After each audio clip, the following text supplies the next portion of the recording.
Russia के Rostov में Wagner का पूरा कंट्रोल हो चुका है। वैगनर ग्रुप के लड़ाके जगह जगह लैंड माइंस बिछा रहे हैं और अब ये लैंड माइंस ब्लास्ट भी हो रही हैं। ये तैयारी इसलिए ताकि रशियन आर्मी को रोस्तोव से दूर रखा जा सके। लेकिन सवाल ये है कि जिसने पुतिन की पीठ में खंजर घोंपा उसका असली मकसद क्या है। पुतिन ने जिसे अपनी सबसे खूंखार आर्मी का चीफ बनाया, उसने आखिर पुतिन से बगावत क्यों की? आखिर क्या वजह है कि पुतिन की प्राइवेट आर्मी ने तख्ता पलट का ब्लूप्रिंट तैयार किया? रशिया में जो भी इन तस्वीरों को देख रहा है वो शॉक्ड है, हैरान है। पुतिन के खिलाफ बगावत का चैप्टर कोई पहली बार रिलीज नहीं हुआ, लेकिन इतने बड़े पैमाने पर रिवोल्ट, गद्दारी, बागी तेवर, इसने क्रेमलिन को एक बार फिर अपनी वॉर स्ट्रेटजी बदलने पर मजबूर कर दिया है।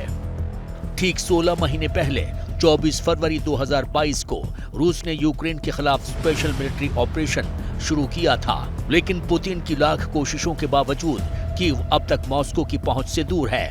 यूक्रेन के कुछ इलाकों पर कब्जा जरूर हुआ, लेकिन इसके लिए रूस ने काफी नुकसान उठाया। नोट करने वाली बात यह है कि बखमुत का ऑपरेशन जिस वैगनर ग्रुप के पास था, उसी ने पुतिन से गद्दारी कर ली, पीठ में खंजर घोंप दिया। यूक्रेन वॉर को देखते हुए जिन इलाकों की जिम्मेदारी वैगनर ग्रुप के पास थी, जिनकी सिक्योरिटी उन्हीं के जिम्मे थी, उन्हीं में से कम 2 इलाकों रोस्तोव और वोरोनेज पर कब्जा कर लिया। यही वजह है कि पुतिन कह रहे हैं कि किसी को बख्शा नहीं जाएगा। मैं फिर कहता हूँ, हमारे घर में अगर कोई भी गड़बड़ करने की कोशिश की गई तो ये पूरे देश पर हमला माना जाएगा और अपने देश को बचाने के लिए हम सख्त से सख्त कदम उठाएंगे। जो भी जानबूझकर गद्दारी, धोखेबाजी करेगा, ब्लैकमेल करने के इरादे से सैनिकों को भड़काएगा, उसे सख्त से सख्त सजा मिलेगी।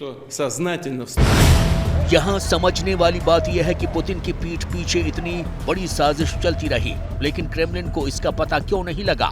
और अगर वाकई इतनी बड़ी साजिश की जानकारी थी तो फिर पुतिन खामोश क्यों रहे? कोई कोवर्ट ऑपरेशन या डायरेक्शन एक्शन क्यों नहीं लिया? क्या पुतिन की खुफिया एजेंसी को इस रिवोल्ट की भनक नहीं लगी? इन सब के पीछे वॉर एक्सपर्ट्स के अलग अलग ओपिनियंस हैं, लेकिन इतना जरूर है, यूक्रेन वॉर के नाम पर वैगनर ग्रुप ने पुतिन को बड़े पैमाने पर धोखा दिया। रूस को लगातार ये कहा गया कि यूक्रेन आर्मी से लड़ने के लिए उनका असलहा बारूद खत्म हो चुका है। रूस की तरफ से लगातार मोर्टार और दूसरे एम्यूनिशन वैगनर ग्रुप को भेजे गए, लेकिन अब पता चला कि वैगनर ग्रुप ने 2 महीने का असलहा बारूद इकट्ठा कर लिया है। हमारी सेना और स्टेट एजेंसियों को तमाम जरूरी आदेश जारी कर दिए गए हैं। इसके अलावा मॉस्को समेत कई दूसरे इलाकों में आतंकवाद से निपटने के दूसरे तरीके भी अमल में लाए जा रहे हैं। रोस्तोव ऑन डॉन में हालात संभालने के लिए निर्णायक एक्शन लिए जाएंगे। रूस के राष्ट्रपति होने के नाते अपने देश की रक्षा के लिए मैं हर जरूरी कदम उठाऊंगा।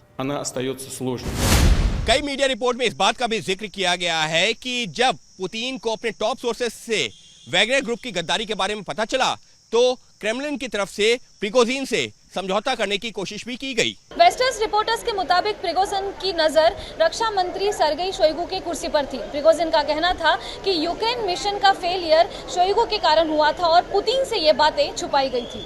कहा तो ये भी गया कि जब प्रिगोजिन के साथ डील फेल हो गई, उसी के बाद पुतिन ने उनके खिलाफ क्रिमिनल केस खोलने और सख्ती से पेश आने का ऑर्डर दिया और इसी के बाद वैगनर ग्रुप के लड़ाकों पर रॉकेट से हमला किया गया।